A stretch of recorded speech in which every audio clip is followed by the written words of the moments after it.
ಸ್ನೇಹಿತರೆ ನಮಸ್ಕಾರ.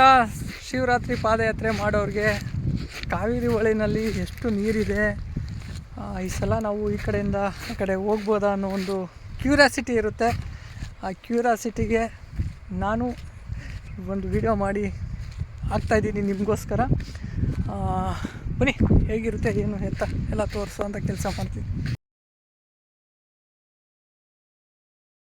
ಸ್ನೇಹಿತರೆ, ಹಾಗೆ ನಾಗೇಂದ್ರ ಕನ್ನಡಿಗ ಇನ್ಸ್ಟಾಗ್ರಾಮ್ ಪೇಜ್ನ ಫಾಲೋ ಮಾಡ್ಕೊಳ್ಳಿ. ಪಾದಯಾತ್ರೆ ಬಗ್ಗೆ ಪ್ರತಿಯೊಂದು ಮಾಹಿತಿಗಳು ನನಗೆ ತಿಳಿದಂಥದ್ದನ್ನ ಕೊಡ್ತಾ ಇರ್ತೀನಿ. ಹಾಗೆ ನೋಟಿಫಿಕೇಷನ್ನು ಆನ್ ಮಾಡ್ಕೊಳ್ಳಿ. ನಾನು ಯಾವುದೇ ವಿಡಿಯೋ ಹಾಕಿದ್ರೂ ನೋಟಿಫಿಕೇಷನ್ ಬಂದ ತಕ್ಷಣ ನಿಮಗೆ ಒಂದು ಸೂಚನೆ ಬರುತ್ತೆ, ಫಾಲೋ ಮಾಡ್ಕೋಬೋದು. ಧನ್ಯವಾದಗಳು. ಸಪೋರ್ಟ್ ಮಾಡಿ, ನಿಮ್ಮ ಸ್ನೇಹಿತರಿಗೂ ಶೇರ್ ಮಾಡಿ. ಹಾಗೆ ಮುಂದೆ ಇದೆ ವಿಡಿಯೋ ನೋಡಿ. ಸ್ನೇಹಿತರೆ, ಪಾದಯಾತ್ರೆ ಮಾಡೋಂಥ ಭಕ್ತಾದಿಗಳೆಲ್ಲ ಇದೇ ಮೂಲಕ ನೋಡಿ, ಅಲ್ಲಿಂದ ಬಂದು ಇಲ್ಲಿಂದ ಈ ಕಡೆಯಿಂದ ಆ ಕಡೆಗೆ ಕಾವೇರಿ ಹೊಳೆನ ದಾಟುವಂಥ ಕೆಲಸಗಳನ್ನ ಮಾಡ್ತಾರೆ. ನನಗನ್ಸಿರೋ ಪ್ರಕಾರ ಅಷ್ಟೊಂದು ನೀರಿಲ್ಲ ಸದ್ಯದ ಮಟ್ಟಿಗೆ. ಓಕೆ, ಪರವಾಗಿಲ್ಲ, ಆರಾಮಾಗಿ ದಾಟ್ಕೊಂಡು ಹೋಗ್ಬೋದು ಅನ್ನೋದು ಕಾಣಿಸ್ತಾ ಇದೆ. ನನ್ನ 15 ವರ್ಷ ಪಾದಯಾತ್ರೆ ಸರ್ವಿಸಲ್ಲಿ ಅಂತ ಜಾಸ್ತಿ ನೀರೇನಿಲ್ಲ.